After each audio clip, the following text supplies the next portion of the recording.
नमस्कार, मैं सुधीर चौधरी। स्वागत है आपका हमारे नए शो डिकोड विद सुधीर पर। तो भारत की रिफाइनरी पर प्रतिबंध लगाकर यूरोप सोच रहा था कि भारत को झुक जाएगा, लेकिन भारत ने ऐसा कर दिया कि महज 12 घंटे के अंदर यूरोप घुटने पर आ गया। जिस भारत को कल तक यूरोप धमकी देता था, वही भारत आज ग्लोबल ऑयल सप्लाई चेन को अपनी मुट्ठी में लेकर बैठा है। तो क्या है, पूरी खबर बताएंगे, लेकिन उससे पहले इस वीडियो को लाइक और हमारे चैनल को सब्सक्राइब कर लीजिए। तो चलिए वीडियो को शुरू करते हैं। तो यूरोपीय यूनियन ने भारत की उस रिफाइनरी को टारगेट किया जो रूस से आने वाले कच्चा तेल को प्रोसेस करती है, जिससे हम पेट्रोल और डीजल को रिफाइन करते हैं। जैसे ही यूरोपियन यूनियन ने रिफाइनरी इंडस्ट्री पर बैन लगाए, वैसे ही भारत ने साफ कर दिया कि यूरोप की यह हरकत हमें मंजूर नहीं। WTO खुद भारत रूस के पक्ष में बयान दे रहा है और कह रहा है कि आखिर किस आधार पर यूरोप भारत के साथ भेदभाव कर रहा है, क्योंकि आपको लोगों को पता चल गया होगा कि यूरोपियन यूनियन ने नायरा एनर्जी लिमिटेड की विडना रिफाइनरी में भारी भरकम टैक्स लगाया। भारत से सस्ता पेट्रोल डीजल चाहिए तो भारत से खरीदो, पर भारत उसी तेल को रूस से लेकर प्रोसेस करे तो उस पर बैन लगा दो। यूरोप चाहे जितना हल्ला मचाए, धमकी दे, बैन लगाए, भारत ने दिखा दिया कि हम न दबेंगे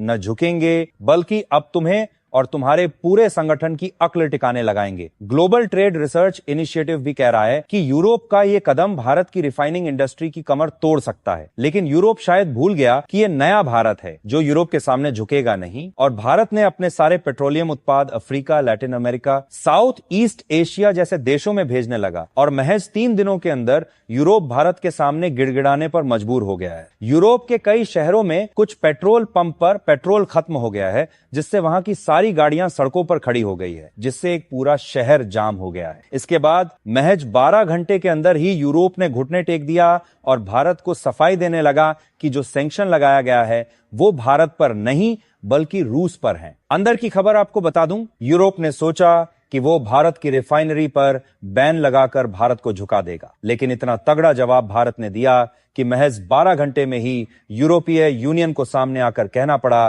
कि हमारा मकसद भारत की सप्लाई चेन को चोट पहुंचाना बिल्कुल भी नहीं। दरअसल यूरोप की असली कमजोरी भारत ही है। यूरोप की tech industry TCS, Infosys, Wipro जैसी भारतीय कंपनियों पर टिकी है। दवाइयों में भारत दुनिया का फार्मा हब है। सस्ती और भरोसेमंद दवाइयां यूरोप के अस्पतालों से लेकर सैनिकों तक को भारत से मिलती हैं। मेडिकल डिवाइसेस हो, कपड़े हो या रेडीमेड गारमेंट्स, भारत के बिना यूरोप की सारी सप्लाई चेन ठप हो जाएगी। बांग्लादेश की गारमेंट इंडस्ट्री पिछड़ रही है। चीन पर भरोसा करना मतलब खुद को डुबाना जैसा है। ऐसे में भारत ही यूरोप का सबसे मजबूत साथी है। यूरोप अब भारत से फ्री ट्रेड एग्रीमेंट चाहता है ताकि भारत का माल बिना टैक्स के उनके बाजार में पहुंचे और चीन की डंपिंग रोकी जा सके। आज भारत और यूरोप के बीच ट्रेड $124 बिलियन पार कर चुका है। यानी कि इससे साफ पता चलता है कि भारत अब किसी के सामने झुकता नहीं है। जो झुकाने का प्रयास करता है उसकी रीढ़ तोड़ने का काम भारत करना जानता है। मोदी सरकार के इस कड़े कदम के लिए आप क्या कहना चाहोगे? कमेंट कर जरूर बताइएगा, और भारत ने अच्छा कदम लिया हो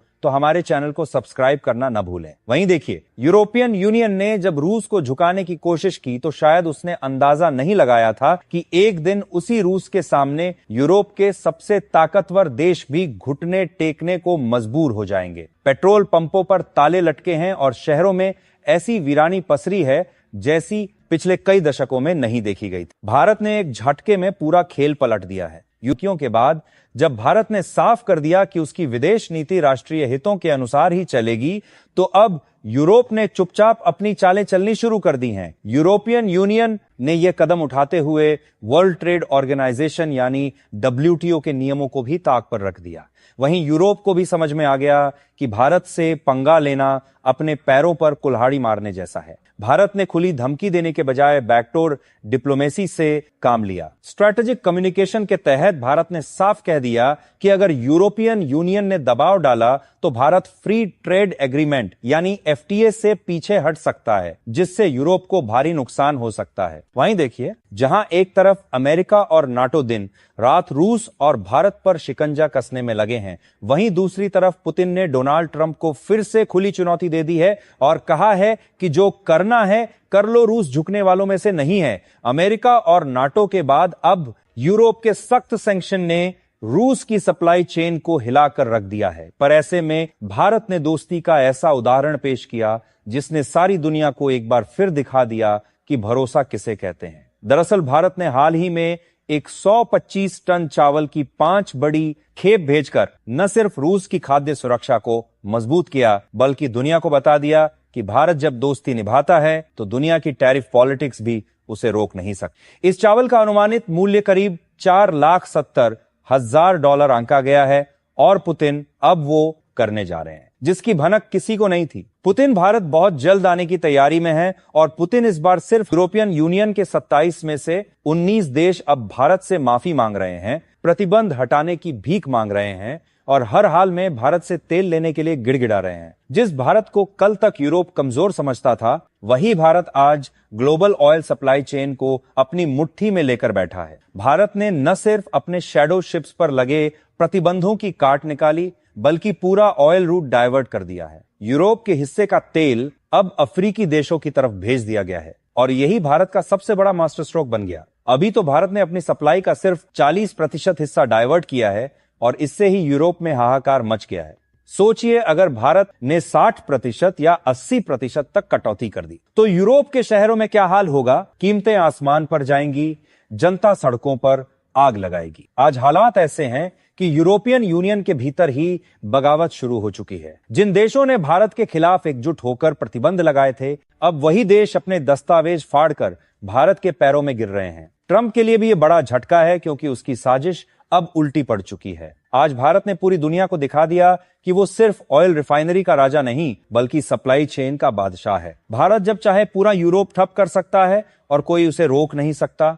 अमेरिका सोच रहा था कि भारत को घेरा जाएगा, अमेरिका टैरिफ की धमकी दे रहा था, यूरोप सैंक्शन की बातें कर रहा था। यूरोप ने सोचा भारत अब दबाव में आएगा, झुक जाएगा, लेकिन उन्होंने एक बहुत बड़ी गलती कर दी। उन्होंने ये भुला दिया कि ये 21वीं सदी का भारत है। ये वो भारत नहीं जो केवल जवाब देता है, ये वो भारत है जो पलटवार करता है और ऐसा पलटवार करता है कि दुनिया देखती रह जाती है। अमेरिका के टैरिफ और यूरोप के प्रतिबंधों की खबरों के ठीक 12 घंटे के अंदर भारत ने एक ऐसा ऐलान किया, एक ऐसी डील साइन की जिसने अमेरिका के होश उड़ा दिए हैं। यूरोपियन यूनियन एक बार फिर अपनी पुरानी चालबाजियों पर उतर आया है। पहले नाटो वाले देशों ने भारत को धमकी दी और अब यूरोपियन यूनियन, जो कि 27 बड़े देशों का गठजोड़ है, भारत को दबाने के लिए नए तरीके अपना रहा है। नाटो और डोनाल्ड ट्रंप की हाल की हाथ मिलाने या फोटो खिंचवाने नहीं आ रहे रिपोर्ट्स के मुताबिक रूस ने भारत को एक ऐसा ऑफर दिया है जिससे अमेरिका और यूरोप में खलबली मच गई है। दरअसल रूस चाहता है कि दुनिया का सबसे घातक टैंक T-14 अरमाटा अब भारत में ही बने। वही T-14 अरमाटा जिसे दुनिया का सबसे एडवांस्ड, सबसे घातक और सबसे स्मार्ट टैंक कहा जाता है। यानी कि रूस और भारत मिलकर पूरी दुनिया को अब टेंशन में डालने जा रहे हैं। वो हथियार जो चीन, पाकिस्तान जैसे दुश्मनों के लिए खौफ की सबसे बड़ी वजह बनेगा। इससे मेक इन इंडिया को नई ताकत, हमारी जीडीपी में नई रफ्तार देखने को मिल सकती है। इसके अलावा अंदर की खबर यह है कि इस बार इंडिया रूस शिखर सम्मेलन में परमाणु ऊर्जा, आर्कटिक में सहयोग, हाईटेक सेक्टर एनर्जी प्रोजेक्ट्स और नए डिफेंस प्रोजेक्ट्स पर बड़ी बातें होंगी। आपकी जानकारी के लिए बता दूं कि 2021 के बाद पहली बार रूसी राष्ट्रपति पुतिन दिल्ली आएंगे, वो भी तब जब अमेरिका और नाटो बार बार भारत को आंखें दिखा रहे हैं। तो आपको क्या लगता है कि भारत को रूस से दुनिया का सबसे घातक टैंक T-14 अरमाटा लेना चाहिए या फिर नहीं? कमेंट करके बताएं। और ये वीडियो अच्छा लगा हो तो इस वीडियो को लाइक और हमारे चैनल को सब्सक्राइब करना न भूलें। धन्यवाद।